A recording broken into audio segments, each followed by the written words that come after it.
Buenos días a todos y a todas. Estamos muy felices de que nos acompañen en la conversación que vamos a tener el día de hoy. Mi nombre es Julián Lavoy, soy director de evaluación en la Fundación Flamboyant. Paréntesis, for those of you who prefer to listen to the webinar in English, you can do so by clicking on the interpretation button down to your right. Entonces,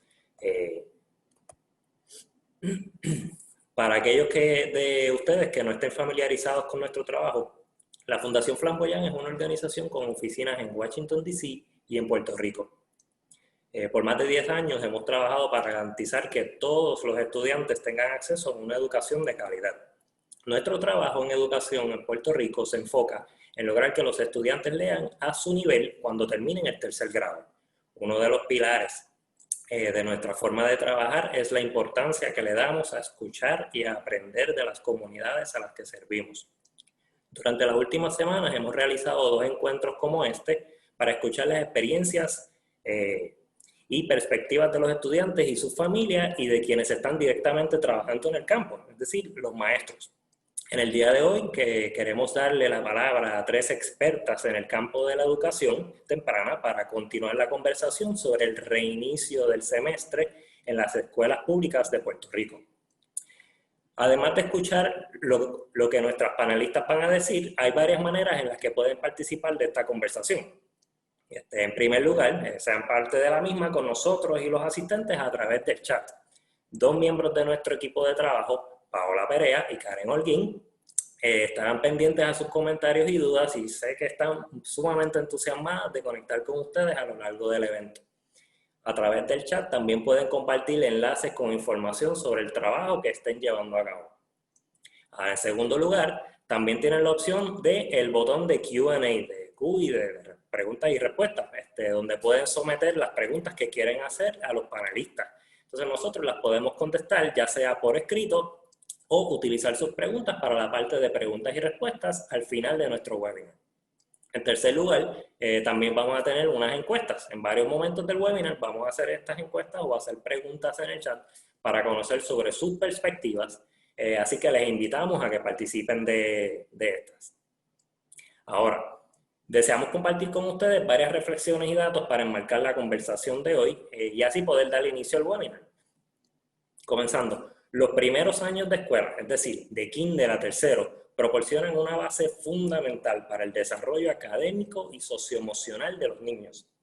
En estos grados, los estudiantes comienzan a crear rutinas educativas, adquirir habilidades académicas fundamentales, socializar constructivamente con sus pares y establecer relaciones afectivas con sus maestros. Todos estos procesos crean una base crítica desde la cual se sigue desarrollando el aprendizaje durante el resto de su vida. Por lo tanto, los estudiantes en los grados de kinder a tercero están especialmente en riesgo al estar expuestos a largos periodos de tiempo fuera de la escuela. No solo se ha documentado que el desarrollo académico se afecta negativamente durante tales periodos, sino que sufren social y emocionalmente. El impacto negativo en el progreso académico es particularmente peligroso en estos grados en el área de la lectura. Décadas de investigación han demostrado que no adquirir las habilidades de lectura pertinentes a su nivel al finalizar el tercer grado afecta negativamente al rendimiento académico posterior, a menos que los estudiantes reciban intervenciones adecuadas. Estos riesgos se disparan para los niños que viven por debajo del nivel de pobreza, o sea, el 85% de la población de kinder a tercero en el Departamento de Educación. Las interrupciones a la educación causadas por la pandemia del COVID han afectado drásticamente al desarrollo académico y socioemocional de estudiantes alrededor del mundo. El panorama educativo local es aún más crítico. Los servicios del Departamento de Educación han sido interrumpidos por tercera vez en 3 años. Un estudiante del Departamento de Educación que vaya para el tercer grado en el año 2020 puede haber perdido un año escolar completo desde el momento en que ingresó al kinder en el 2017, dado los huracanes, terremotos y la pandemia actual. Los niños en el sur de la isla pueden haber perdido aún más. Ahora, por las circunstancias actuales de la pandemia de COVID, los estudiantes del Departamento de Educación estarán comenzando su año académico con por lo menos un mes de educación a distancia. Incluso antes de estas interrupciones, había muchas señales de que no estábamos haciendo lo suficiente para garantizar la lectura a nivel de grado en nuestros estudiantes. Flamboyant ya ha llevado a cabo 2 webinars anteriores sobre las perspectivas de las familias y las maestras, y en este webinar invitamos a expertas con diferentes perspectivas de educación, específicamente en los grados de kindergarten a tercero, a profundizar en las necesidades educativas de la niñez y discutir posibles soluciones para algunos de estos desafíos. Escucharemos de una trabajadora social que nos hablará sobre el desarrollo socioemocional de los niños durante esta etapa y cómo debemos asegurar el bienestar socioemocional de estos estudiantes en diferentes escenarios. También escucharemos de una experta en el desarrollo del lenguaje de los niños en estos grados, que nos contará cómo los estudiantes comienzan a aprender a leer y cuáles son sus necesidades más apremiantes para lograrlo. Además, escucharemos de una profesora de pedagogía que nos hablará de cómo los procesos educativos se deben planificar y llevar a cabo para atender estas necesidades, así como aquellas que tienen los maestros con la educación a distancia. Entonces ahora, antes de escuchar sobre nuestros panelistas, queremos saber quiénes nos acompañan el día de hoy, así que por favor, este es momento de contestar una primera encuesta. Y entonces dice, ¿con cuáles de estos grupos te identificas? Confianza, por favor, marquen todas las que apliquen. Les vamos a dar un minutito para contestar.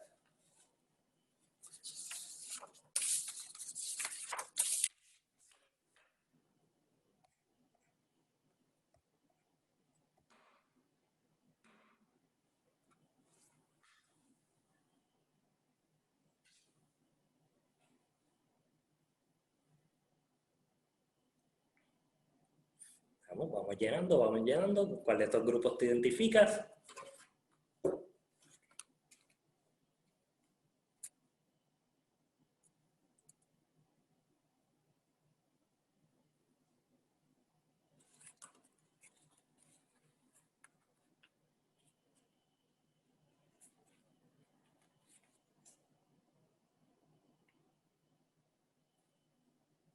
Ok, entonces tenemos aquí nuestros resultados y podemos ver que definitivamente la mayoría de las personas que nos están acompañando ahora mismito son empleados del sector sin fines de lucro y seguido de eso, educadores activos o retirados y en tercer lugar, madres, padres o encargados de estudiantes. Sin embargo, podemos ver que hay una diferencia, hay como una diversidad en el público que nos acompaña el día de hoy, así que estamos muy orgullosos de estas perspectivas distintas.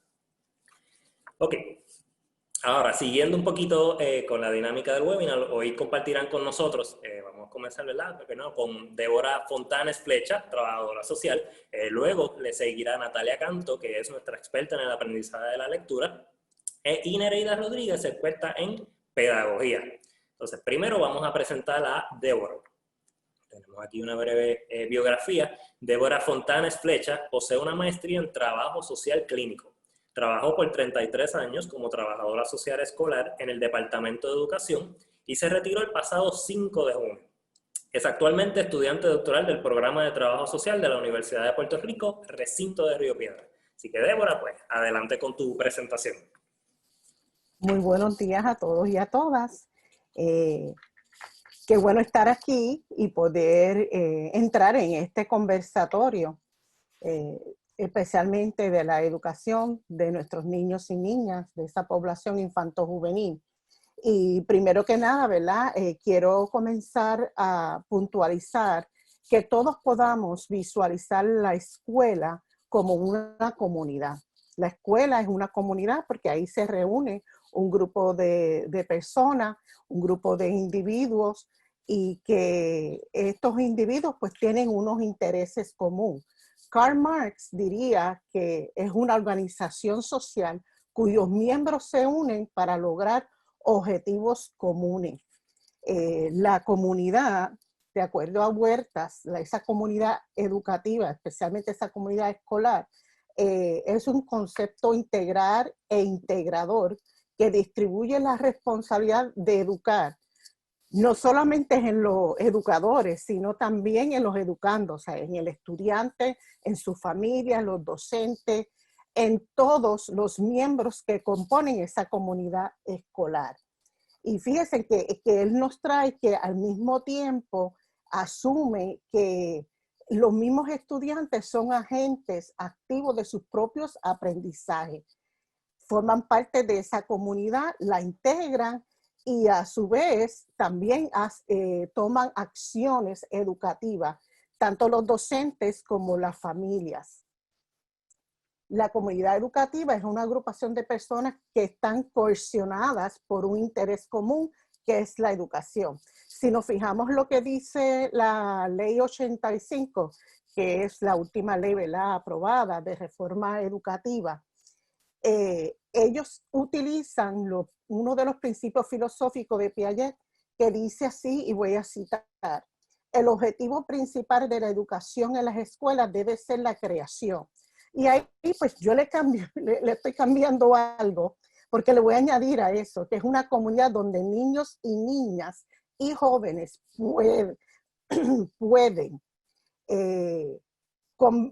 pueden desarrollarse como hombres y mujeres, y son capaces a su vez de hacer cosas nuevas, no simplemente repetir lo que otras generaciones han hecho.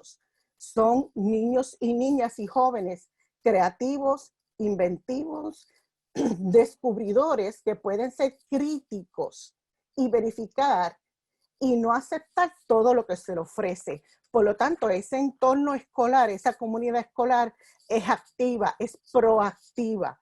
No se espera que sea pacífica, no se espera que sea receptora solamente de la información. Y esto, pues claro está, tiene un impacto en el desarrollo socioemocional del estudiantado, porque a su vez permite que el estudiantado pueda fortalecer unas destrezas. ¿Y cuáles son esas destrezas socioemocionales que el estudiantado pues puede fortalecer? Puede fortalecer la autoconciencia emocional, que no es otra cosa que es la capacidad de reconocer y comprender cuáles son sus sentimientos, sus acciones y los sentimientos de los demás. O sea, que se da en una interacción. Los niños y las niñas que llegan a nuestras escuelas no vienen como una tabula rasa. O sea, ellos vienen de compartir con la familia, con la comunidad, y ya tienen unas destrezas que van desarrollando. Por lo tanto, la escuela no es que le imparte esas destrezas, la escuela lo que hace es fortalecer esas destrezas. Y aquí, estos principios que estoy hablando, por ejemplo, el que hablé ahora de la autoconciencia emocional, lo tomé de lo que dice Goldman sobre la inteligencia emocional. También nos dice que hay una autorregulación que se va fortaleciendo, que no es otra cosa que controlar y redirigir las emociones de uno, anticipar las consecuencias de esas emociones en vez de tomar acción a base de impulso. Toma decisiones, desarrolla esa toma de decisión que son buenas para sí mismo, pero también para los demás. Y al principio Julián decía eso mismo, de que ahí el estudiante comienza a interactuar con otros estudiantes, pero esa interacción no se da en el vacío y no podemos decir que no hay unas consecuencias. La consecuencia es que ese mismo estudiante y esa misma estudiante puede desarrollar esa destreza de entender, ok, cómo yo me siento, cómo lo que yo siento me afecta a mí, pero también afecta a los demás. También otra destreza que puede fortalecer la comunidad escolar es la motivación. El estudiante y la estudiante puede utilizar esas emociones o lo que siente para alcanzar sus metas, pero a la vez disfruta de ese proceso y puede también ser capaz de sobreponerse a los obstáculos que pueda presentar en su vida educativa y en su vida diaria. También ayuda a desarrollar y a fortalecer la empatía y la conciencia social, ser sensible ante las emociones de los demás, pero buscar también el bienestar común. Y nosotros como sociedad, eso es lo que buscamos, el bienestar común, no de unos pocos, sino de todos y todas. Tomar en consideración sus deseos y los deseos de los demás, entender cuáles son mis perspectivas y cuáles son las perspectivas de los demás. También hay unas destrezas sociales y una interacción social que también va a fortalecer porque comienza a establecer precisamente esas relaciones interpersonales. Inspira al otro. O sea, un estudiante, una estudiante sirve de inspiración para su par, pero a la vez sus pares sirven de inspiración para sí mismos. Fortalecen destrezas como esperar el turno, ayudar a sus amigos y amigas a jugar, que es un derecho. Y todo esto yo lo voy a atar a los derechos que tienen los niños y las niñas. O sea, nuestros niños y niñas tienen el derecho de poder fortalecer esta destreza. En el contexto que nos encontramos y que hemos atravesado como país, como nación, en estos últimos 3 años, Julián mencionaba algunos, pero yo le voy a añadir el cierre de escuelas, el huracán, después del huracán más cierre de escuelas, el terremoto, escuelas inseguras, donde los niños y niñas tenían que reportarse a estas escuelas, pero también los empleados y empleadas. Estas escuelas famosas de columnas cortas, ustedes saben, ¿verdad?, el argumento que hay alrededor de esto, luego la pandemia, el desempleo de los padres, las madres, los encargados, la temporada de huracán, que apenas una semana atravesamos, que muchos pueblos estuvieron sin luz 4, 5, 6 días, y el fortalecimiento de estas destrezas de aprendizaje pues, se han visto afectadas. Fíjense, María de Boston decía, y quiero citarlo, dice, derecho no ejercitado no es derecho, derecho no vivido no es derecho, derecho pasivo no es derecho. Para que sea en la vida lo que es en la esencia de nuestro ser, hay que ejercitarlo. Ejercitarlo es cumplir con el deber de hacerlo activo, positivo y vivo. ¿Y cuáles son esos derechos? O sea, el derecho no es algo que estamos, que regalamos a nuestra población infanto-juvenil. No, no es que se lo estamos regalando, es que hay que dárselo, es que tengo que dárselo, es que tengo que garantizarlo. Los derechos es, pues, el derecho a la no discriminación por raza, y está en nuestra propia constitución, nuestra carta magna, el derecho a que no sea discriminado por raza, por color de piel, porque sea pobre, rico, por nuestro nivel de aprendizaje, la diversidad funcional, el derecho a la educación, que la misma sea gratuita y que propenda al pleno desarrollo. O sea, gratuita es una cosa y que propenda al pleno desarrollo de ese niño y esa niña, es otro aspecto bien importante y es el que está en controversia ahora mismo en estos momentos. El derecho a la recreación, el derecho al juego, el derecho a tener un espacio para jugar, el derecho a la vida, a la supervivencia, al desarrollo, y ese desarrollo precisamente pleno en todos los aspectos, incluyendo el área educativa, el derecho a la participación. Los niños y niñas tienen derecho a participar en todos los aspectos que les afectan. Y en este aspecto escolar, ellos tienen ese derecho de participar. De que se les esté garantizando o no, eso es otra cara de la moneda, ¿verdad? Tienen derecho a una vivienda digna, tienen derecho a la familia, y estoy mencionando meramente algunos de estos derechos. Tienen derecho a una alimentación, pero una alimentación de una dieta balanceada, y nosotros hemos visto cómo esto se ha trastocado, este derecho. Tienen derecho a la expresión, de que puedan expresar lo que sienten, tienen derecho a la igualdad, a la equidad, porque no es lo mismo igualdad que equidad. Equidad es a que el niño pueda recibir todo lo que necesita para estar en igual de condiciones que otros niños y niñas. Derecho a la protección especial para crecer, ¿verdad?, sanos y saludables. Derechos que han sido trastocados en esta pandemia, derechos que han sido trastocados desde el huracán María, que han sido visibilizados.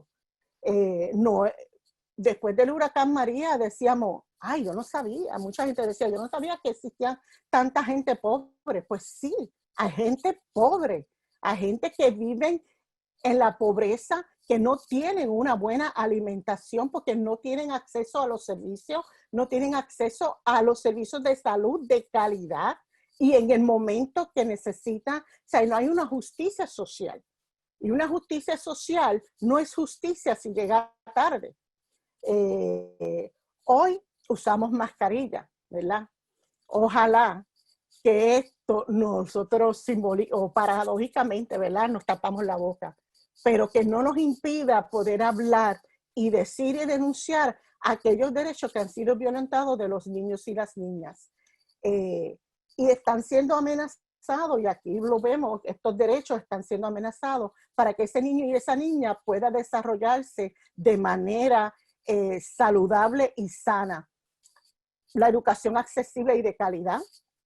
Okay. El 56% del estudiantado no tiene acceso a servicios de internet. Y si tienen servicios de internet, acceso a ese servicio, muchas veces un internet de baja velocidad, es un internet que es limitado, muchas veces a través del teléfono que tienen, que le proveyó el gobierno, lo que nosotros, ¿verdad?, conocemos como el celular de Obama, le decimos, ¿verdad?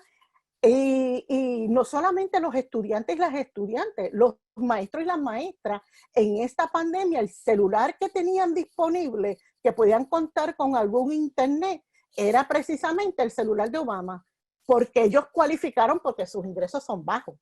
¿Ves? O sea, que aquí hay, bueno, aquí lo que vemos es que esta situación de pandemia y las otras situaciones que hemos mencionado, lo que ha hecho es que ha visibilizado precisamente esa pobreza que existe en nuestro país, esa desigualdad a lo que los niños y niñas enfrentan. ¿Cuáles son esos retos que que el Departamento de Educación pues está enfrentando en estos momentos? La crisis económica, muchos de los programas, el dinero asignado ha sido reducido. Ustedes saben que la ley 85 decía que al menos el 70% de la asignación de fondos del Departamento de Educación iba a pasar al servicio directo o al salón de clase en beneficio del estudiante. Eso nunca ocurrió. Nunca ocurrió y nunca ocurrirá, ¿verdad? También tenemos las políticas neoliberales donde partimos de la premisa de que hay que achicar el gobierno y que lo privado lo hace mejor que lo público, y no necesariamente, o sea, es así. Y lo otro es el Estado no puede delegar su responsabilidad de la educación a otros sectores. Es responsabilidad del Estado proveer esa educación gratuita y de calidad.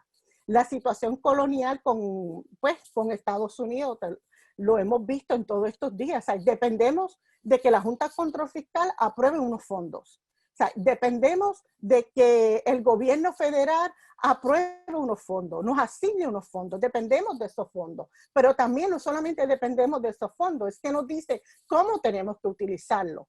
Y nosotros como pueblo, como nación, no tenemos esa libertad de decidir, estas son las necesidades de nosotros como puertorriqueños, estas son nuestras necesidades, porque hay un ente que va por encima, ¿verdad?, del mismo Estado nuestro, que es el que dictamina lo que se va a hacer aquí. También la situación político-partidista es un reto para el Departamento de Educación, ya que cada 4 años o cada vez que sube o que gana un partido político, las políticas de educación cambian. Últimamente han cambiado cada 4 años. Miren, esto es un caos en el sentido de que por ejemplo, se distribuye una política pública, se comienza a implementar, no hemos visto sus logros, no hemos visto qué podemos mejorar cuando ya se establecen otras políticas públicas. Así que, y los eventos, claro está, que hemos visto en los últimos 3 años. Sí, definitivamente, Débora, muchísimas gracias por estas palabras, y las emociones son lo que nos mueve y definitivo que justifican todos estos derechos que usted estaba mencionando, y pues es lo que también trae estos retos, y para eso estamos aquí entonces, para este diálogo. Bueno, seguimos entonces. Ahora mismo tengo el gusto de presentarles a Natalia. Natalia Canto posee una maestría de Harvard University y es especialista en lectura certificada por el estado de Massachusetts. Es directora ejecutiva del Multi-Sensory Reading Centers of Puerto Rico, que se dedica a proveer intervenciones de lectura utilizando la metodología Orton-Gillingham. Este enfoque estructurado y multisensorial para la enseñanza de la lectura es un modelo que ha demostrado beneficiar a todos los estudiantes en su proceso de aprender a leer, especialmente a los lectores con dificultades. Natalia, pues, todo tuyo. Gracias, Julián.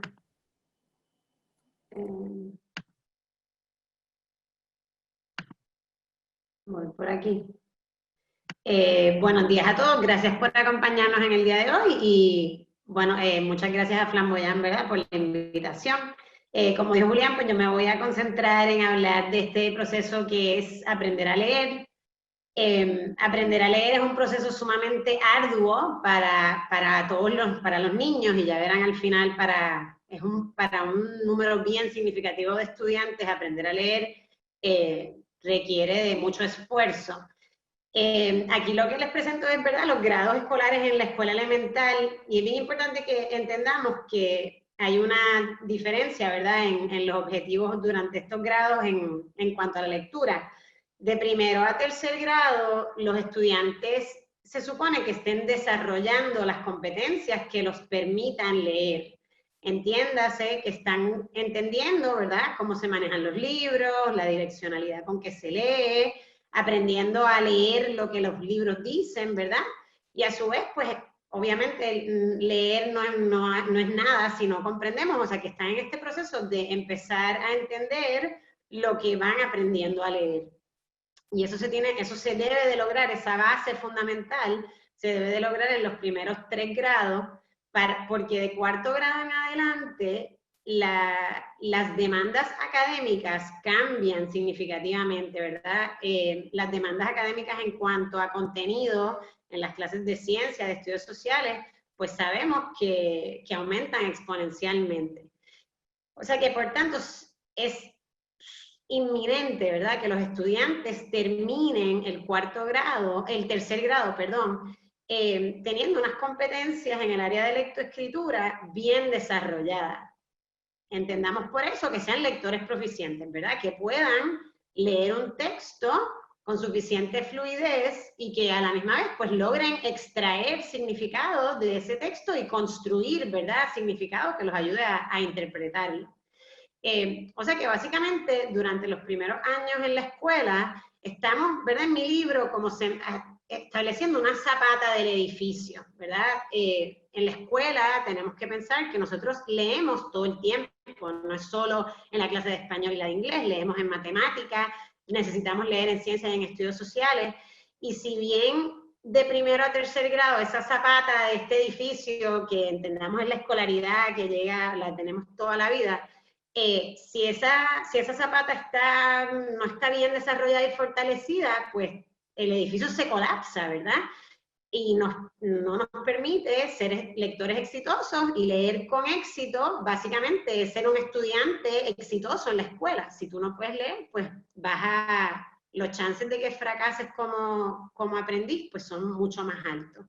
O sea que por eso la importancia de durante estos grados primarios darle un enfoque y una prioridad al desarrollo de la lectoescritura. Es bien importante que entendamos, como les dije antes, que leer pues es un gran reto y la realidad es que nuestros cerebros neurológicamente no están construidos para leer. Cuando nacemos, ¿verdad?, hay una área de Broca que es la que desarrolla todo el lenguaje, o sea que innatamente el ser humano cuando nace tiene las competencias neurológicas para desarrollar el lenguaje, ¿verdad? Pero no así la escritura y la lectura tampoco. El cerebro, ¿verdad?, utiliza el lado izquierdo del cerebro para leer, pero ese cerebro, no hay un espacio determinado o específico que tenga una función específica para desarrollar la lectoescritura. Por tanto, ¿verdad?, yo muchas veces les digo a las maestras que son maestras de estos grados primarios que son como ingenieras del cerebro, ¿verdad?, porque están instalando en los niños como que un chip nuevo que sabemos que el desarrollo de la lectura cambia todo el diseño del cerebro y lo trastoca, ¿verdad? Porque son unos circuitos que se desarrollan. En términos del cerebro, ¿verdad? Aquí vemos cómo utilizamos el lado izquierdo del cerebro y este es el circuito que se va desarrollando que utilizamos para leer, ¿verdad? Cuando nosotros leemos, pues primero utilizamos la vista, ¿verdad? Y utilizamos esta parte de atrás del cerebro, la parte de atrás del cerebro que se conoce como la caja de las letras. Y es lo que nosotros vemos, ¿verdad? Empezamos viendo el texto, veríamos aquí esto en un papel, y utilizamos la parte de atrás del cerebro, y entonces tenemos que utilizar el conocimiento de la fonética y de la conciencia fonológica para lograr decodificar esa palabra, ¿verdad? Para poder leer casa, ¿verdad? Y así sucesivamente, cuando leemos casa, utilizamos otra parte del cerebro, que es la parte del lenguaje, para decir casa, ¿verdad? Para emitir casa con nuestra boca. Y por último, le asignamos significado a esa palabra, ¿verdad? Nuestro cerebro dice, ok, una casa, tenemos una imagen visual de una casa, y le asignamos sentido, ¿verdad?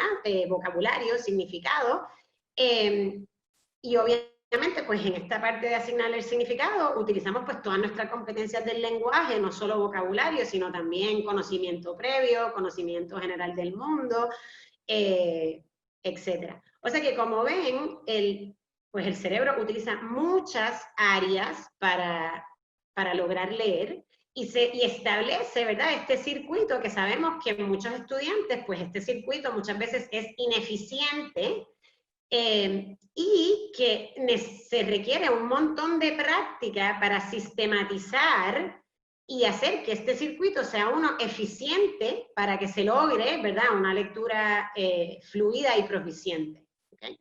O sea que esto es un proceso, y como les fui diciendo, o sea, requiere de unas competencias como fonética, el desarrollo de unas competencias como la fonética, la conciencia fonológica, y el vocabulario y las destrezas del lenguaje, pues para comprender lo que se está leyendo.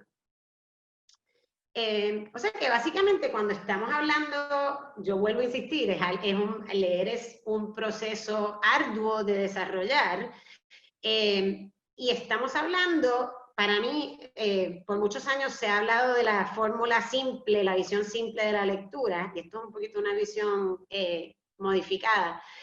Y básicamente lo que estamos hablando, para un lector exitoso lograr leer, pues tiene que decodificar, ¿verdad? Tiene que poder descifrar lo que dice el papel, dice casa, y lo tiene que hacer con suficiente automaticidad, ¿verdad? La palabra fluidez ha sido tristemente muy mal interpretada, porque la gente piensa que leer con fluidez es leer rápido, y se ha sobreenfatizado el tema del tiempo, y tenemos niños que leen, ¿verdad? Estos niños que leen a las millas, pero no entienden nada de lo que leen, como el papagayo. Y eso no es lo que yo les estoy tratando de mostrar aquí. Lo que yo quiero que entiendan es que para leer y con comprensión, ¿verdad?, que es el fin de la lectura, tiene que haber unas capacidades y unas destrezas de decodificación que sean suficientemente automáticas, que permitan al estudiante, le den espacio a ese cerebro de usar energía para pensar en lo que lee. Porque si la fluidez de lectura está rota y un estudiante decodifica bien lentamente, sabemos que no va a poder llegar a accesar la comprensión. La comprensión va a estar rota porque el mero hecho de decodificar es tan difícil que no deja ningún espacio para pensar en lo que se está leyendo, ¿verdad? O sea que fluidez para mí es automatización, ¿verdad?, del reconocimiento de las palabras. No necesariamente es leer rápido solamente, sino que es leer a un ritmo pero que también envuelva prosodia, ¿verdad?, y conciencia de cómo se está leyendo el texto. Y por último, obviamente, pues esas dos se suman, ¿verdad?, y se multiplican con la comprensión de lectura, ¿verdad? Si no hay, para mí, la razón por la que hay un símbolo de multiplicación ahí es porque si no hay decodificación y fluidez, o sea, si eso no es un 1 o un 2, si es un 0, ¿verdad?, pues no va a haber comprensión. Y la comprensión se logra, obviamente, necesitas mucho más que decodificar y fluidez, pero poder decodificar y leer con fluidez va a facilitar esta comprensión. Ahora, la comprensión, pues como sabemos, es un proceso mucho más difícil que meramente decodificar un texto. Comprender un texto significa activamente interactuar con el texto para lograr llegar a un nivel de interpretación de lo que estás leyendo.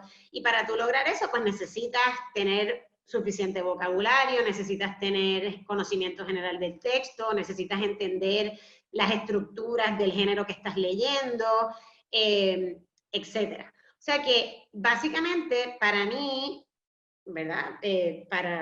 Yo pienso que no solo para mí, ¿verdad? Para todo experto en la lectoescritura, para nosotros leer envuelve todos estos componentes, ¿verdad? Decodificación, fluidez y obviamente lograr comprender y extraer significados de lo que se está leyendo. ¿Cómo logramos eso, verdad? Porque evidentemente sabemos que estos niños, muchos niños, y mucho más en el sector público, tienen unas vulnerabilidades sumamente grandes en términos de acceso a texto, en términos de conocimiento previo, en términos de ¿verdad? De experiencias del lenguaje, o sea, que carecen de vocabulario.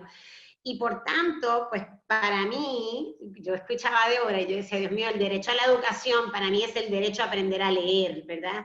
Porque si los niños no aprenden a leer, no pueden educarse, no pueden aprender en la escuela.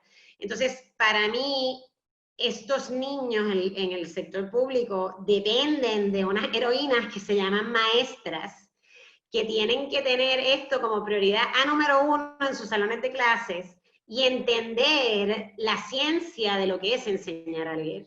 Porque estos niños requieren de una instrucción sumamente efectiva en los salones de clases para lograr poder leer, ¿ok? Y leer, de nuevo, es decodificar con fluidez y con comprensión. Y eso es es un reto bien grande lograrlo en los estudiantes. O sea que para poder lograrlo, en la mayoría de los estudiantes, necesitamos exponer a los estudiantes en todos los salones de clases en Puerto Rico a una instrucción que siga estos principios que ustedes están viendo aquí. Y básicamente es que sea una instrucción en la que la lectoescritura se enseñe de una manera, ¿verdad?, bien directa y sistemáticamente.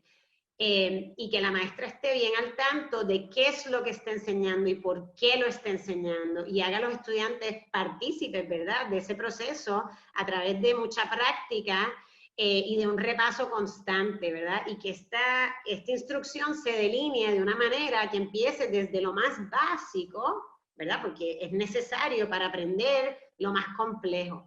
Y se tiene que ir moviendo, ¿verdad? A través de un continuo de destreza que empiezan desde lo más sencillo cuando son bien pequeños hasta lo más, ¿verdad? Sofisticado cuando van siendo más grandes. Además, pues tiene que haber una práctica, ¿verdad?, constante, y esa práctica debe ser muchas veces, ¿verdad?, tiene que ser dirigida, tiene que ser modelada en ¿verdad?, con este nuevo reto que nos enfrentamos al aprendizaje virtual. En el campo de la lectoescritura se está hablando muchísimo de la necesidad de impartir instrucción en grupos pequeños, porque los estudiantes necesitan esa retroalimentación y ese insumo directo para desarrollar sus competencias al nivel instruccional en donde ellos están ejecutando. O sea que esa interacción constante entre la maestra y el estudiante debe ser una prioridad. Además, los estudiantes tienen que estar, obviamente, participando activamente de la lectura para lograr desarrollar la lectura, ¿verdad? Los niños tienen que tener un libro al frente, tienen que tener un libro que los motive a leer, que sea adecuado al nivel de su lectura, ¿verdad? Porque si no, pues no lo va a poder decodificar y no lo va a poder entender.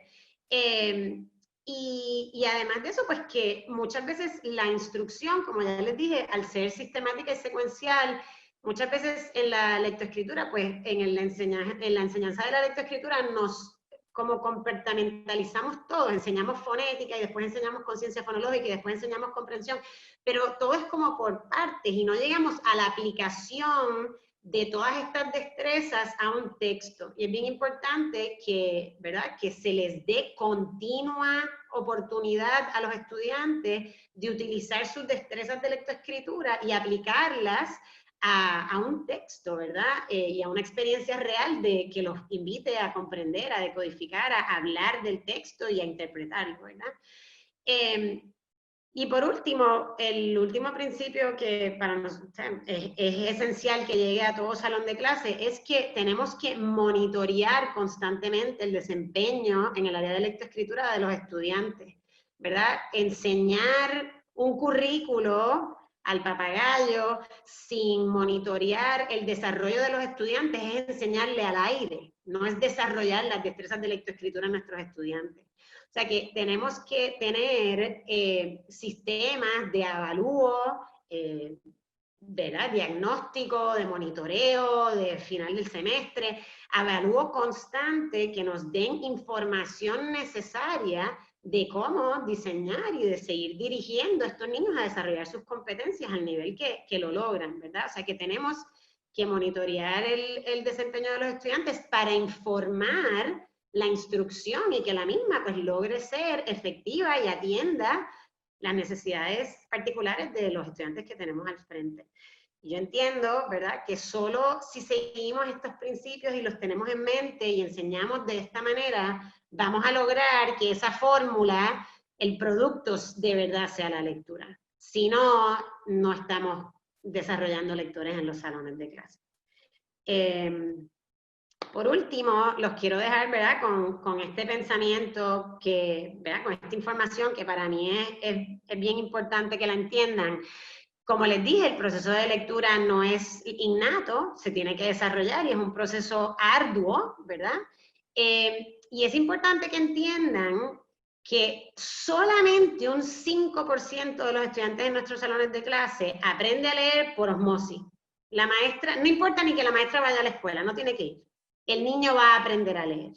Obviamente esos son niños que los papás les leen todas las noches, que están llenos de libros en sus casas, que tienen unas conversaciones amplias con sus amigos, con sus padres, con sus abuelos, ¿verdad? Y tienen tienen un entorno que favorece el desarrollo, ¿verdad?, de las competencias del lenguaje. Sabemos también que para 35% de los estudiantes aprender a leer es un proceso bastante llevadero, ¿verdad? Es un proceso que si se da una instrucción en el aula que complace algunos criterios que yo les acabo de presentar, pero no todos, los estudiantes van a salir a flote. Ay, perdón. Pero sabemos que básicamente un 40 a un 50% de los estudiantes, si no les enseñamos de la manera que les acabo de presentar, que no me la inventé yo, está en toda la investigación, ¿verdad? Si no los enseñamos siguiendo estos principios de la instrucción estructurada, ellos van a fracasar, ¿verdad? El aprendizaje de la lectoescritura va a ser sumamente arduo, frustrante, descorazonador, y eso es un número sumamente grande, es la mayoría de los estudiantes. O sea que cuando estamos hablando de necesitar enseñar la lectoescritura de una manera en los salones de clase en Puerto Rico, estamos hablando de que lo necesita la mayoría de los niños que están sentados en estas aulas.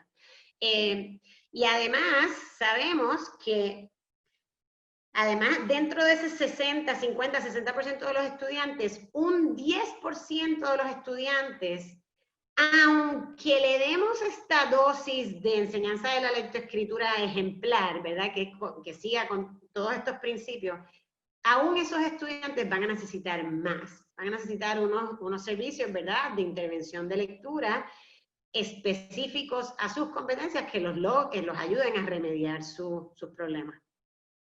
Así que con eso los dejo. Gracias, Julián, por la oportunidad. Y me salgo por aquí. Muchísimas gracias, Natalia. Definitivo, el desarrollo humano y de la lectura es algo sumamente impresionante y a nuestras maestras, ya saben, son superhéroes y tienen un grado de ingeniería en el cerebro. Así que muy orgulloso de todas y todas. Para concluir esta sección de presentaciones, les voy a dejar con Nereida. Nereida Rodríguez es catedrática asociada en el Departamento de Pedagogía de la UPR Bayamón. Es especialista con preparación académica en el área de educación primaria, elemental y currículo y enseñanza.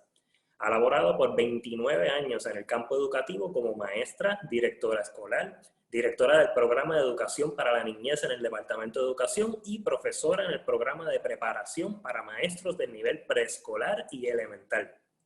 Ha publicado libros y artículos en revistas profesionales y ha realizado investigaciones sobre el aprendizaje y la enseñanza de la lectoescritura.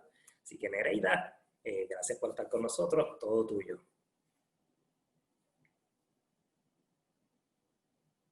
Buenos días a todos y todos los que nos acompañan en la mañana de hoy.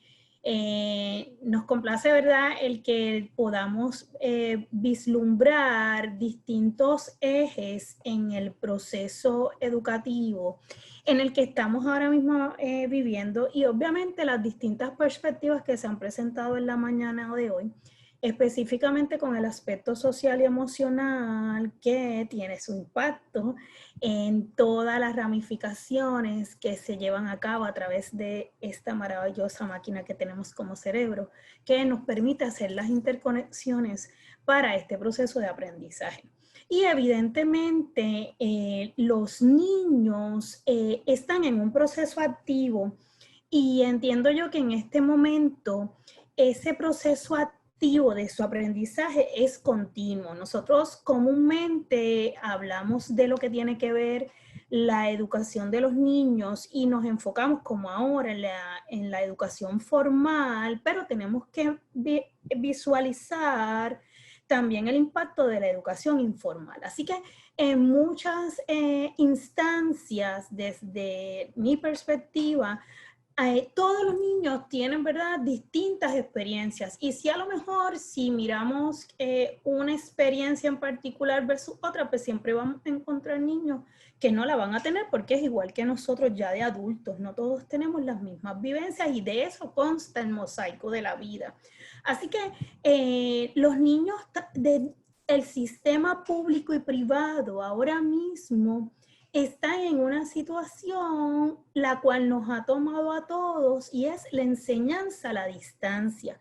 No porque la familia lo escogió, no porque el maestro lo escogió, no por el niño, sino porque inciden otros eventos que impactan directamente lo que es ese aspecto social y emocional que hablaba la compañera Débora. Y yo entiendo que desde ese ángulo tenemos que empezar a darle un giro, a empezar a mirar que el niño está activo en su aprendizaje, que a lo mejor no hay el dominio de unas destrezas, unas competencias en este momento que esperaba la escuela, probablemente, pero hay que mirarlo en su proceso de aprendizaje y evidentemente ¿qué va a aportar en este momento dado? Y de aquí es que vamos a ir generando, ¿verdad?, esta corta presentación con respecto a que el aprendizaje, pues en este momento a distancia, lo mismo ocurre presencial, pero hablando a distancia, ese aprendizaje se va a generar si hay medios variados, atractivos e interactivos según los estudiantes y que se creen las condiciones óptimas para ese aprendizaje en una formación de lo que es un ciudadano digital y virtual. Muchos de nosotros ahora es que nos estamos formando en eso. Estos niños ya tienen una ventaja sobre nosotros, donde hay una formación en este proceso. Eso conlleva empezar a establecer prioridades y va atado con el aspecto de lo que tiene que ver también la lectura que decía Natalia. Yo entiendo que hay que empezar a confiar en la labor del magisterio y la familia. Y hemos visto con comentarios de las familias en conversaciones informales donde la labor del maestro se ha reconocido a grandes rasgos durante este tiempo. Pero ya tenemos que pasar también a empezar a confiar en las familias. Reconocer que la educación a distancia no implica transferir el aula a través de una computadora. No es que el niño va a estar en la instrucción formal de las 8 horas, 6 horas, 5, 3, 4 horas de trabajo escolar. Esto es otra manera de aprender. Esto es otra manera de enseñar. Y ahí viene el aspecto de que a las comunidades hay que proveerle oportunidad de que seleccionen medios y recursos que estén atemperados a lo que es esa realidad de esa comunidad. Y hay muchísimas herramientas, pero hay que empezar a trabajarlo porque el impacto social y emocional, lo veíamos ahorita en los niños y lo comentaba la compañera, en términos del maestro. ¿Cómo se siente ahora mismo el maestro? Todos los que vamos a enseñar en este semestre a distancia. Y eso va a incidir. Y eso no tiene un lugar o un espacio específico. No va a ser en el sistema público, no va a ser en el sistema privado, va a ocurrir en todos. Y hay que empezar a apoderar al maestro de esto. Evidentemente, a través de desarrollo profesional, con medios sincrónicos y asincrónicos, aún con todas las dificultades que nosotros tenemos. Y estos son espacios, lo que ha provisto Flamboyant, para lo que es la reflexión, el análisis y el ir buscando herramientas para yo prepararme para esto. Conlleva entonces que si voy a mirar el aspecto social y emocional y a la misma vez hablábamos de la lectura y la escritura como base en estos primeros grados, hay que trabajar de cómo se enseña a la distancia. Yo tengo, ¿verdad?, un poco de preocupación en el sector público y el privado, donde yo entiendo que a los maestros se les están dando herramientas tecnológicas, el uso de diversas plataformas y uno sigue entrando al internet y siguen apareciendo y se ha convertido, ¿verdad?, obviamente en una competencia entre distintos servidores y proveedores, ¿verdad?, de servicio. Pero ¿cómo enseñar a distancia? Y a la misma vez, ¿cómo aprenden los niños a distancia? Y a lo mejor ahí lo que decía Natalia, habría que ver qué impacto tiene en términos del proceso de leer, en términos de codificar, de esa fluidez y a la misma vez de esa comprensión. Así que hay que reflexionar y empezar a mirar este aspecto, que es algo que durante el tiempo de marzo a mayo, yo trabajé en una investigación y los maestros me decían, sí, pero es que prender la computadora y ver el programa hasta en YouTube o el video, es cómo lo enseño, cómo me organizo para ese primer día. ¿Qué hago? Tengo que reunirlos todo el día, mediodía va a ser suficiente, ¿verdad? Y todas esas inquietudes que van ahí y se atan a lo que son estrategias para fomentar la lectura y la escritura. Y hablaba Natalia también de cuán importante es la evaluación continua. Siempre lo ha sido, al igual que la planificación, pero a distancia la literatura que recién está saliendo indica que hay que dar retrocomunicación continua para que el niño y el papá por lo menos se aseguren de que su trabajo llegó. Solamente por eso, o sea, el papá, ese aspecto de seguir trabajando, seguir estudiando, buscando y aprendiendo, la literatura señala que solamente uno de los ejes fundamentales es la retrocomunicación continua. Y hay que replantearse cómo va el maestro dirigido a darle esa atención a ese niño y a decirle cómo vas por aquí, hay que trabajar más la comprensión o hay que trabajar más la decodificación porque tiene que ser continua. Ya yo no llamo en el día a día, yo llamo en la interacción virtual continua. Y claro, la planificación, cómo trabajamos todas esas materias para que esos niños puedan alcanzar esos contenidos formales y sin dejar de perder de perspectiva las necesidades educativas, y aquí abarco lo que tiene que ver con servicios, con todo este aspecto. Y es parte de lo que hay que establecer prioridades como país. Hay que ver estrategias. Ahorita hablaban de lo intencional y sistemático, y el maestro trabaja de manera intencional y sistemática, pero ahora hay que afianzarlo. Hay que reunir a los estudiantes de la familia.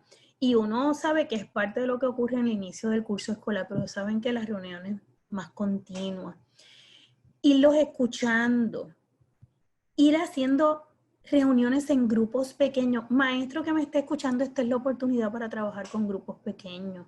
No hay que hacer reuniones sincrónicas con todos los estudiantes. Puedo reunir a 1, puedo reunir a 3, puedo reunir a 5, pero requiere planificación y ser sistemático e individualizar. Yo creo que esta es la mejor oportunidad para también integrar las artes, cómo le llevo al niño a que a través de una videoconferencia pongo a los niños, a lo mejor, los niños más pequeños, a que puedan plasmar sus manos y ese aspecto sensorial, y maestra ir viendo lo que está ocurriendo allá en la casa. Y de igual manera el movimiento, cómo puedo a lo mejor utilizar estos recursos que nos aparecen en internet para que los niños vean otras alternativas de cosas que se pueden hacer. Porque hay que trabajarlo, y claro, la compañera lo puntualizó, el fomentar y el leer, escribir a diario, y yo pienso que en actividades cotidianas de la familia, maestros necesitamos demostrar el proceso de leer y de escribir, y a lo mejor ahí sí tengo que grabar un video o enviar un video, pero ser sistemático, el por qué lo voy a hacer, y guiarlo a los niños. Algo un poco más específico con respecto a estrategias de lectura y de escritura, porque es parte de lo que Flamboyant enfatiza, y esto es para los maestros. Si yo voy a hacer un video, una videoconferencia, tengo que estar bien atenta o atento a exhortar a los niños a que señalen el texto, en otras ocasiones observen imágenes, en otras ocasiones establezcan conexiones con lo que están viviendo y llevarlos a la reflexión. Esa exhortación y esa demostración es lo que van a hacer los papás. Yo le llamo ahora que los maestros somos maestros de los niños, pero vamos a tener un rol protagónico con los papás, y es una oportunidad de enseñar al papá. Lo que nosotros hagamos es lo que esperamos que los papás hagan en la casa, porque no todos son maestros. Hay que realizar, ¿verdad? Experiencias continuas. La evaluación, ahorita lo dije, y para mí ser flexible con los estudiantes y sus familias. ¿Verdad? Se ha sobreutilizado el término la empatía. La empatía se ramifica en muchísimas áreas, pero a mí me gusta concretizar lo que conlleva ser empático. Y una de las maneras es ser flexible con los estudiantes y la familia. Esto no aplica a distancia nada más. Es presencial también, pero tenerlo un poco más presente. Cuando somos flexibles, hay un aspecto que muchas veces hay un autor, un investigador de Perú que habla que tenemos que renunciar al control. Y él hizo un escrito en junio de 2020 y hablaba de la alfabetización, y él decía, un fracaso más, como una pregunta, educación a distancia y alfabetización a distancia, un fracaso más, pues, ¿verdad? Y él lo decía con su tono que lo distingue, pero a la vez decía, hay que empezar a renunciar al control. Y eso es parte de lo que tenemos que verlo como oportunidades, no como retos. Y claro, en ese sentido, la escuela, los sistemas educativos públicos y privados, pues no sé si nos permiten renunciar al control, o no sé si nos hemos acostumbrado a que nos impongan el control, y lo digo con todo el respeto, pero hay que mirarlo, y renunciamos al control y vamos a ser más flexibles. ¿Qué es importante en términos de la escuela, de esa flexibilidad? Pues miren, hay que coordinar las reuniones de grupos si van a haber experiencias. No podemos estar los 20 maestros que hay en una escuela enviando videos. No podemos estar los 20 maestros haciendo reuniones sincrónicas, porque probablemente un niño de un salón tiene 2 hermanos más. Ya son 3 niños, y en ese hogar lo que hay es un celular, lo que hay es una computadora. Y ojo, esto pasa en escuelas públicas y privadas. Tenemos que estar conscientes de esto. Y esa es la herramienta que hay. Entonces tenemos que ponernos de acuerdo para ver cómo lo podamos trabajar. Y claro, no podemos olvidar que el tiempo de estar conectado no equivale al tiempo del horario lectivo. Tenemos que también renunciar a ese control de que si no doy 180 días de 8 a 3 de la tarde, no estoy aumentando la educación. Al contrario, hay que hacer investigación ahora. Y si nos dejamos llevar por investigadores que han trabajado la educación a distancia previo, ¿verdad?, a todas estas circunstancias en otros países, hay grandes logros que tendremos que empezar a mirar. Y no perder de vista las actividades especiales. Y por último, o penúltimo, a mí nunca me gusta decir último, las familias en todo este proceso de la flexibilidad. Es una oportunidad de vínculo, es una oportunidad de trabajar más directo con ellos.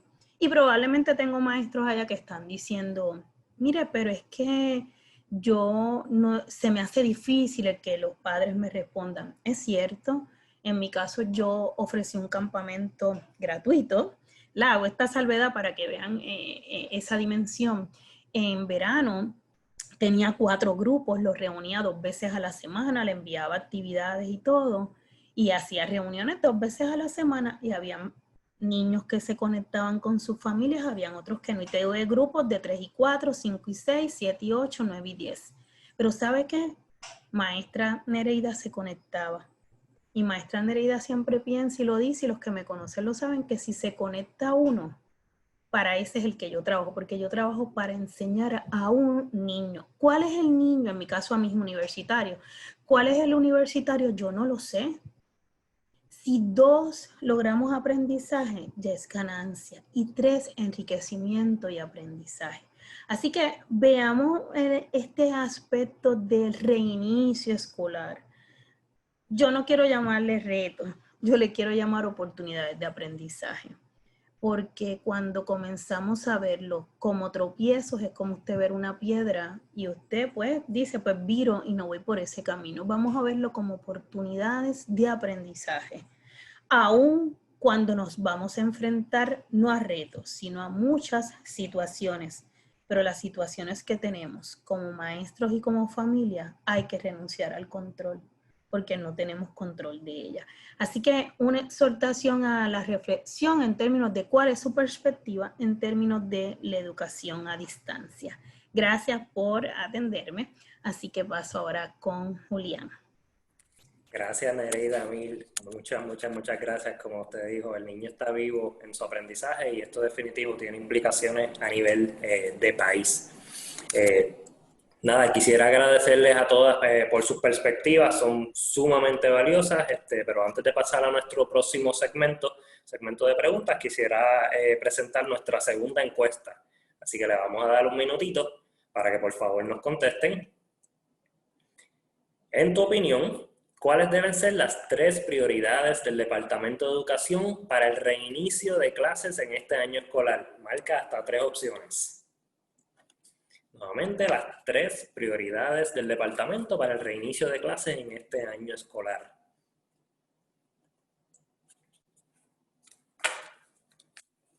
Copia del de al lado.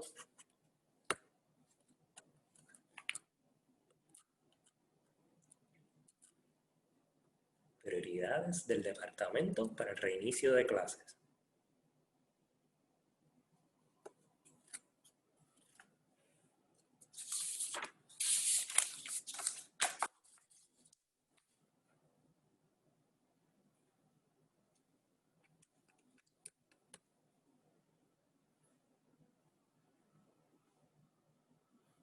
Vamos a ver.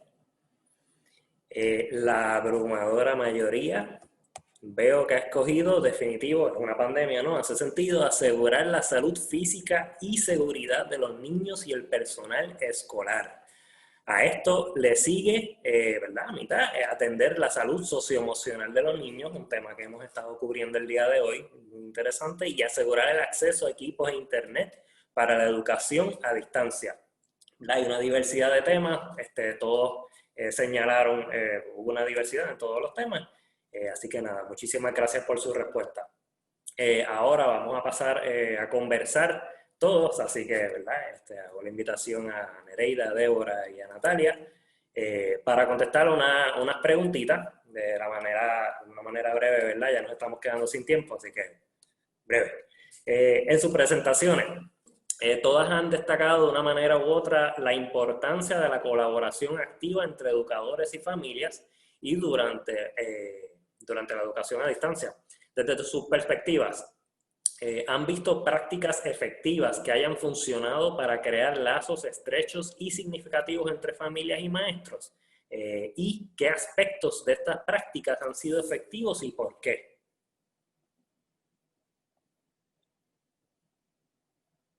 Yo puedo empezar. Nosotros pienso que hemos tratado de, un poco lo que decía Nereida, de tener esa visión de que si viene un estudiante y un estudiante responde, pues estamos felices con ese estudiante. Y hemos tratado siempre, ¿verdad?, de comunicarnos con los papás y poner toda la información y recursos a su disposición. Nosotros hicimos durante el semestre pasado, era como una hoja de actividades y eran actividades bastante sencillas que no requerían mucho conocimiento del papá en términos educativos. Era como jugar adivinanzas, usar el chopper para hacer la lista del colmado, leer ¿verdad? Las cosas impresas en su casa, actividades que fomentar el diálogo, ¿verdad? Les dábamos un tema de conversación, de cómo empezar una conversación con un niño, como cómo te fue hoy, qué es algo que te emociona, qué es algo que te da miedo, qué quisieras aprender este año escolar, ¿verdad? Como temas abarcadores que entablen una conversación con los estudiantes, y creo que en ese sentido pues podemos fomentar, ¿verdad?, el área de la lectoescritura y que los padres, ¿verdad?, darles una diversidad de juegos, digamos así, que se sientan que ellos son capaces de hacerlo y que es fácil, ¿verdad? Lo puedes hacer en tu carro, en la cocina, mientras te bañas. Gracias, fue bastante efectivo. En el área de la escuela, en el semestre pasado, ¿verdad? Se utilizó, por lo menos la escuela cuenta con un blog escolar donde ya desde hace 5 años se ha ido orientando y reorientando, ¿verdad?, a los padres, las madres, los encargados y abuelos y abuelas, porque ahora tenemos muchos abuelos y abuelas, ¿verdad?, cuidando nietos y nietas, de cómo ellos a través del blog de la escuela podrían accesar a todo tipo de información. Durante ahora la pandemia, pues ahí cada maestro posteaba sus tareas, sus videos, por ejemplo, en el área de trabajo social y el área socioemocional, lo posteaba en el blog de la escuela, pero a la vez el programa de trabajo social, nosotros, pues yo tengo un blog de la escuela, tenía, ¿verdad?, porque ya me retiré, pues en ese blog de la escuela, pues lo hacía interactivo con los estudiantes. Y fíjate, Natalia decía de estos juegos, pues yo básicamente le decía, ustedes saben que los niños utilizan mucho el reto o verdad, ¿verdad? Reto o verdad, y hacen este juego. Pues entonces yo le ponía, ok, vamos a reto o verdad. Y le ponía diferentes juegos que ellos podrían hacer, crucigrama, conectando los puntos, claro está, con un valor, incluyendo los valores socioemocionales que los estudiantes también pudieran expresar,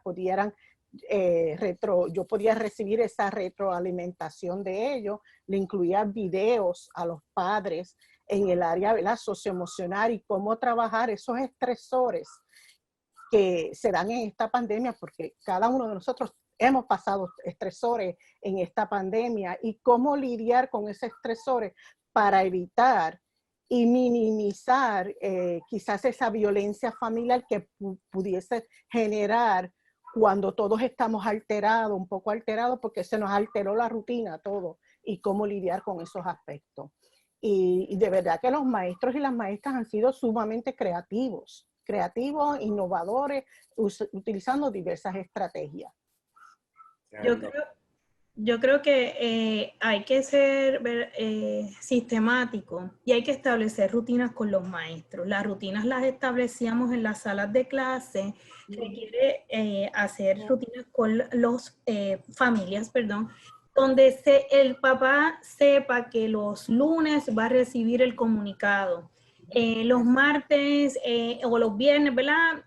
Dentro de la experiencia, bien sistemático y irlos guiando, porque cuando se pierde la sistematización de una rutina, el papá realmente va a estar manejando muchas cosas como estamos nosotros. Así que, ¿cuándo voy a enviarle la comunicación? ¿Nos vamos a reunir? ¿Qué día nos vamos a reunir? ¿Cuándo voy a enviar videos? En mi experiencia, yo le enviaba a ellos todos los viernes un comunicado sencillo de una sola hoja con los materiales que los niños iban a necesitar en la semana en términos generales.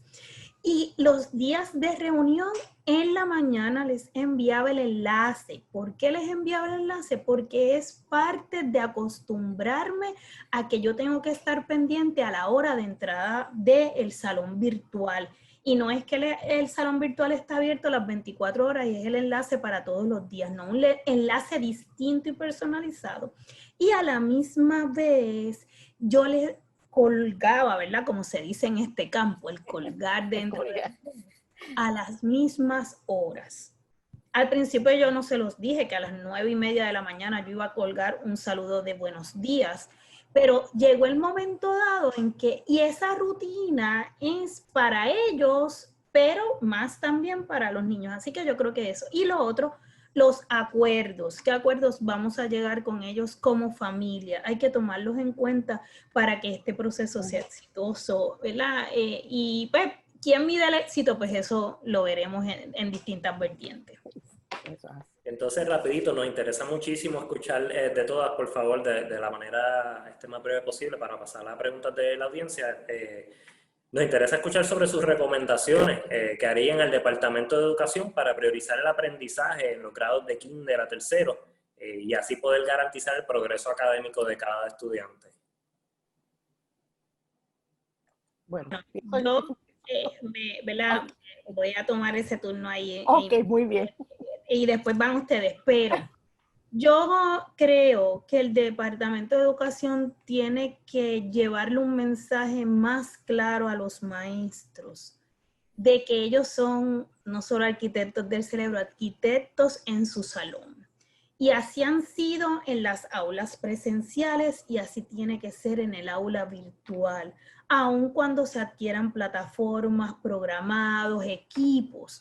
Hay que dejar que el maestro, y eso ojalá y podamos ser unísonos en esa voz, porque son grandes preocupaciones las que tienen los maestros ahora mismo. Y el sentimiento que más expresan es que yo tengo que hacerlo de esta manera. Y ser maestro no es hacerlo de una manera. Ser maestro es hacerlo de las 25 maneras que tengo en el salón.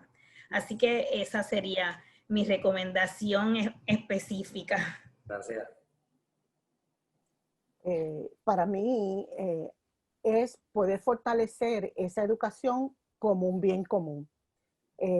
Tener ese proyecto de país, estar enfocado, hablar claro, que lo decía Nereida, o sea, tenemos que hablar claro, tenemos que decir qué es lo que queremos, hacia dónde queremos llegar, es valorar esa profesión del maestro, que se sienta valorado, es proteger esos espacios sociales que brindan las escuelas para transformar, ¿verdad? Transformar la educación.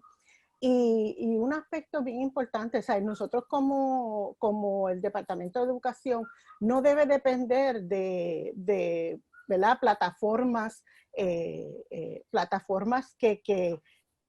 ¿verdad? Va a depender de comprar unos programados.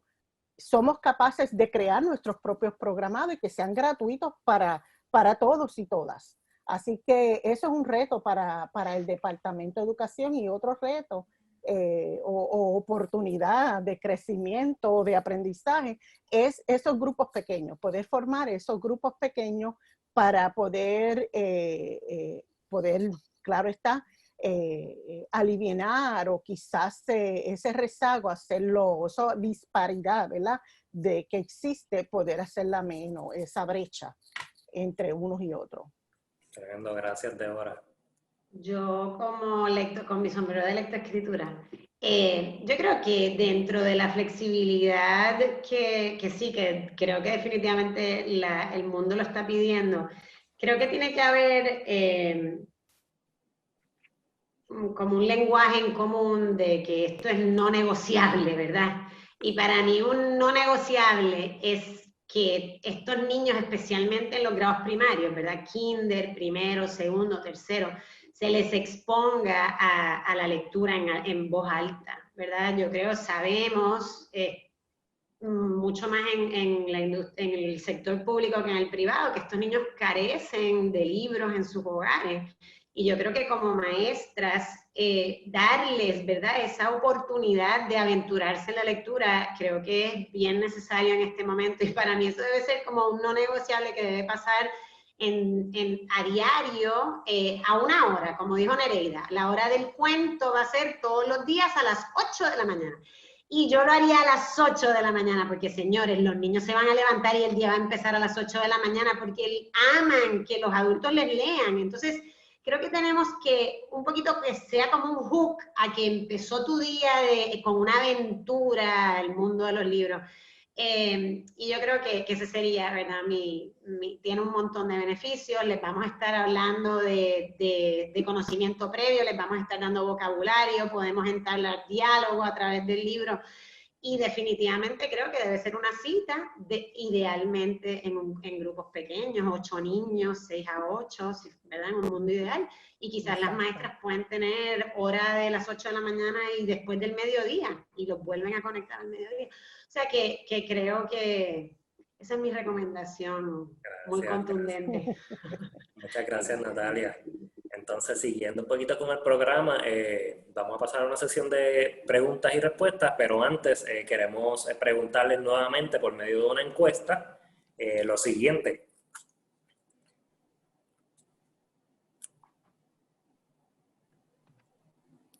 La encuesta dice, en tu opinión, ¿el plan anunciado del Departamento de Educación atiende a las necesidades de los estudiantes de los grados kinder a tercero este semestre?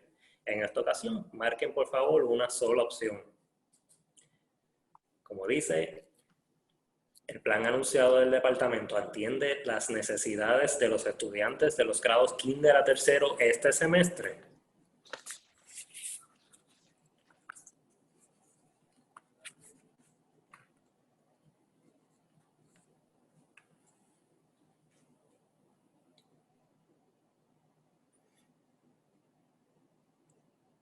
Vamos a ver. Y nuevamente, no cabe duda que la mayoría, 64% de ustedes mencionan que no, que el plan del departamento actualmente no está atendiendo unas necesidades y entonces eso es lo que estamos discutiendo, ¿no? ¿Cómo vamos a trabajar con esto? Muchísimas gracias a todos por su participación, a todos y a todas. Y ahora entonces vamos así a pasar a una sección de preguntas y respuestas. Gracias por enviarlas. Y la primera que tengo aquí disponible dice así: ¿qué se puede hacer en el caso de los niños que no han podido aprender a leer al nivel y que este año comienzan el 4º grado en el contexto de la pandemia? Esos estudiantes, yo creo que son muchos, son estudiantes que ya llevan también un rezago, se podría pensar, ¿verdad?, desde María. Son niños que han vivido unas interrupciones primero a tercer grado, que son grados, ¿verdad?, críticos en el área de la lectoescritura. Yo creo que estos estudiantes, yo vuelvo a la idea que les presenté anteriormente de uno de los principios, que es el monitoreo de su desempeño, ¿verdad? Tenemos que saber en realidad dónde están ejecutando estos estudiantes para poder desarrollar un plan de trabajo que sea sistemático, que sea secuencial explícito, que atienda específicamente las necesidades de estos estudiantes. Obviamente, y un poquito como hablaba Nereida, yo creo que tenemos que ser flexibles y salirnos de la idea de que la escuela empieza a las 8 de la mañana y termina a las 3 de la tarde, y tenemos que empezar a pensar, el mundo virtual nos da la oportunidad de atender a estudiantes en grupos pequeños. Entonces yo creo que estos estudiantes se merecen, ¿verdad?, este año aprender con una maestra en grupos pequeños que atienda, vaya específicamente a sus necesidades particulares. Y la única manera que vamos a saber sus necesidades particulares va a ser evaluándolos al principio del año, sus competencias de lectoescritura, y estableciendo unas metas de acuerdo a esos resultados obtenidos al principio del año. Tremendo. Muchísimas gracias, Natalia. Vamos a hacer una segunda. El tiempo nos está traicionando un poquito. ¿Qué importancia ven ustedes en enseñar o capacitar a los padres y cuidadores sobre educación, desarrollo, valores y seguridad de los niños en los hogares? Dice que no se refiere a aspectos educativos y o calificaciones. ¿Qué actividades proponen ustedes para ese fin en el contexto actual? Enseñar o capacitar a los padres sobre educación, desarrollo, valores y seguridad de niños. Yo creo que eso es sumamente importante. Actualmente, pues, la agenda del departamento para este 2020-2021 es precisamente esa fase de poder trabajar con los padres directamente a través de diferentes talleres, claro está, virtuales, o no sé si en un momento van a poder ser presenciales, pero sí virtuales en los aspectos de tanto desarrollo de la niñez, de cómo manejar la ansiedad, los estresores, inclusive talleres de cómo ellos pueden ayudar a sus niños y niñas en el área educativa. Hay que hacerlo porque los padres son parte integral de la educación. Hoy más que nunca hemos visto más integración de los padres debido, ¿verdad?, a la pandemia, porque los niños están en sus hogares, pero ojalá que esto continúe aunque estemos presencial, porque los padres y las madres es importante que estén integrados en esta comunidad escolar, porque ellos son parte de ella. Sí. Yo creo que así como nos estamos transformando en la educación a distancia, también tenemos que transformar la atención a las familias. Y si vemos modelos que existen en lugares cercanos latinoamericanos e incluso en Estados Unidos y más en Europa, se promueve que los sistemas educativos aquí los tenemos separados, pero realmente es un solo sistema. Yo pienso que hay que empezar a tener plataformas en la web que sean para los padres, donde tengamos videos cortos, con mensajes, ¿verdad? Porque estas son generaciones en ese aspecto. Y otra cosa, la educación formal. Porque si no vamos ¿verdad?, a saturarlos a ellos, pero una herramienta que yo la tenga cerca, que yo pueda buscar en el servidor, en mi buscador ordenador, inmediatamente salga ese video del departamento, del sistema educativo de Puerto Rico, para que los papás busquen, porque yo creo que están buscando cosas específicas. O sea, y en este momento más, o sea, si vemos, ¿verdad?, hasta cómo organizar un espacio, la cantidad de fotos que la gente está compartiendo del primer día de clase, de cómo organizaron ese espacio, pues están buscando cosas bien específicas. Yo creo que ya nos tenemos que ir moviendo a hacer uso de estas herramientas más específicas para ello, a nivel de país. Así que eso requiere un esfuerzo, pero yo creo que ha habido unas iniciativas, el unirse el sistema público y privado en este primer inicio del curso escolar. Estos son los primeros pasos, entiendo yo, para unificar y sobre todo a lo mejor atender a las familias que son, ¿verdad?, las mismas, no importa en dónde estudien los niños. Sí, yo estoy un poquito de acuerdo con lo de que los papás, yo tengo 3 hijos chiquitos en mi casa que tengo que hacer esta vida ahora, y yo sí creo que uno necesita como consejos sabios, puntuales, de lo más básico, de lo más básico.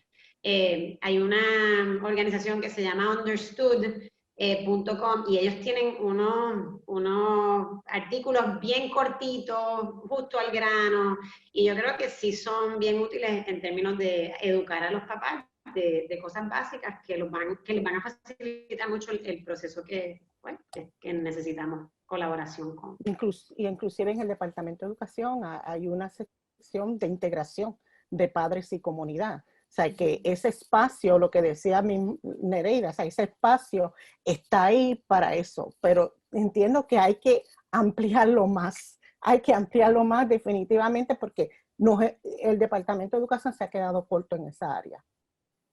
Solamente bien rapidito, hay algo que también tenemos que empezar a llevar un mensaje y aquí, ¿verdad?, abogo por los que nos preparamos y los que preparamos a maestros. Esta es una profesión que todo el mundo, ¿verdad?, pues tiene oportunidades de ser maestro, porque para ser maestro usted cumple unos requisitos y puede serlo muy distinto a otros si usted no tiene una preparación formal. Y obviamente los papás necesitan esas herramientas, pero yo creo que también tenemos que seguir, porque puede venir una ola, que es la que estamos viendo ya, de que nos acostumbremos a estar en el hogar y que la enseñanza sea, que obviamente los padres lo son, pero cómo vamos a lidiar también con que hay unas personas que se están preparando para ser maestros. Y, ¿verdad? Es un punto meramente como un comentario de la reflexión. Como yo le digo a mis hijas, yo soy maestra, pero aquí en casa soy mamá. Y es importante que distingamos eso, ¿verdad? Soy mamá, soy papá, igual que tu papá es contable, pero aquí en casa es papá. Y es importante esa discusión eventualmente que la podamos tener, porque me preocupan también qué hacemos con estos jóvenes que tienen interés en ser maestros, y son las preocupaciones que ahora mismo emergen en ellos.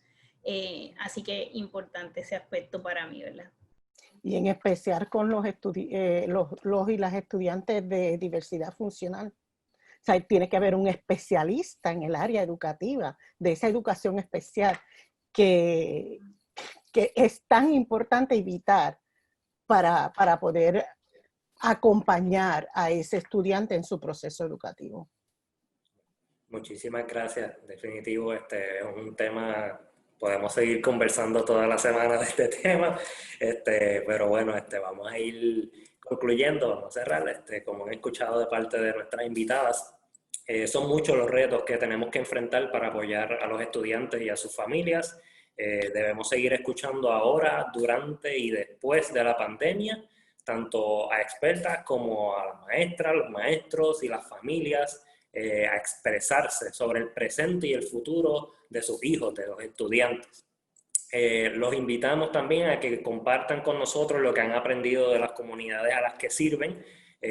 Primero, ¿verdad? Tienen el chat ahí para poner todos los recursos que ustedes quieran, pero también si sus organizaciones han entrevistado o encuestado a sus constituyentes, si han creado informes o algún otro tipo de documentos y quieren que otras personas se beneficien de esto, por favor, nos lo pueden dejar llegar a nuestro correo electrónico de communicationspr@flamboyantfoundation.org. Otra vez, communicationspr@flamboyantfoundation.org. Y también los invitamos a que nos sigan en las redes sociales, en Facebook, por ejemplo, bajo la Fundación Fundación Flamboyant en nuestra plataforma, y en Twitter bajo FlamboyantFDN. Lo tienen ahí en la pantalla.